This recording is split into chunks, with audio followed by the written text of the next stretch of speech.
3 দিন ইসালে সবে এবারে রমজান মাস পড়েছে। আমার দাদা পীরের আওলাদ আপনারা, তাই তো নাকি? একটু হ্যাঁ কি না বলেন না, হ্যাঁ কি না বলেন, জোরে জোরে বলেন। তাহলে দাদা পীরের আওলাদরা সব আসবে। রোজার মাস একটু খেয়াল রাখবেন, একটু খেয়াল রাখবেন। প্রত্যেকের বাড়ির সামনে থেকে একটু ঠান্ডা পানির ব্যবস্থাটা শুরু করবেন। কিছু যদি নাও করতে পারেন ঠান্ডা পানিটা দেবেন, কেন রোজার মাস তো। আর খুব বরফ ঠান্ডা নয়, আবার রোজা খুলে খুব ঠান্ডা খেলে অসুবিধা আছে। একটুখানি মানুষের আরাম পাওয়া মতো ঠান্ডা পানিটা আমরা তো করবোই, আমরা আওলাদ করবো, আপনারা আওলাদ, আপনারাও তো আওলাদ, এবং আপনারা ফুরফুরার দাদা হুজুরের গ্রামের ঘরের ছেলে। শুনছেন না? একটু ব্যবস্থা করবেন। কিছু যদি নাও করতে পারে না, রোজাদারের হাতে পানি দিলেও সে পানিটা খুলে রোজা খুলবে। কেন লক্ষ লক্ষ লোক হয়, সবই তো জানেন। রোজার মাসে মেনটেন করা এক টাইমে না, যদি বলা হয় 1 ঘন্টা পরে বসবে, ভাই এটা হয়ে যাক 1 ঘন্টা পরে, সেটাও তো হবে না।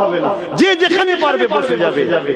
লাখ লাখ লোক একসাথে ইফতার করবে, লাখ লাখ লোককে এক টাইমে পৌঁছানোটাও বড় কষ্টকর।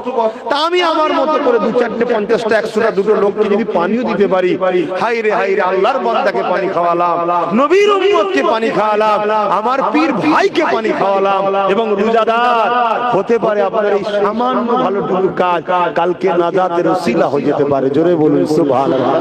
শত শেষ কথা, ফুরফুরা দরবার শরীফের মানুষ আপনারা মুজাদ্দিদ জামানের সিলসিলাকে টুকরো টুকরো করার একটা নাটক একদল মুনাফিক বেঈমানরা চেষ্টা করছে। ফুরফুরা শরীফকে বদনাম করার একদল লোক চেষ্টা করছে। তাদের মধ্যে আমার বাড়ির 2-1 জন সাথ দিয়েছে, আল্লাহ তাদেরকে হিদায়াত করেন। বলুন আল্লাহুম্মা আমিন। আরো জোরে বলুন আল্লাহুম্মা আমিন। আল্লাহ আমাদের ভাইকে আমাদের মধ্যে ফিরিয়ে দেন, বলুন আমিন। আরো জোরে বলুন আল্লাহুম্মা আমিন। আমার মুজাদ্দিদ জামানের দরবারকে কেউ বদনাম করবে, এটা আমরা মেনে নিতে জোরে বলুন পারি না। এটা একটা ষড়যন্ত্র। কেন পূর্ব ভারতের মানুষ একচেটিয়া ফুরফুরা দাদা হুজুরকে মেনে আজও ঈমান অবস্থাতে আছে। হয়তো গুনাহগার, হালকা বয়সের ছেলে ভুল ভ্রান্তি করে, কিন্তু ঈমানটা ঠিক আছে। জোরে বলুন সুবহানাল্লাহ।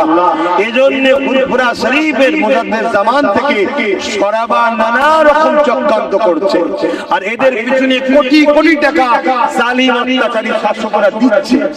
টুকরো টুকরো করে দাও ফুরফুরাকে, সিলসিলার মুরিদগুলোকে ভাগ করে দাও, শেষ করে দাও, বেঈমান করে দাও। তাই খুব সাবধান। দাদা হুজুর 5 হুজুরকে মজবুত করে ধরেন, তার আওলাদদের মধ্যে যাকে পছন্দ একজনকে লেউটা বসা করবেন, বাকি আওলাদদের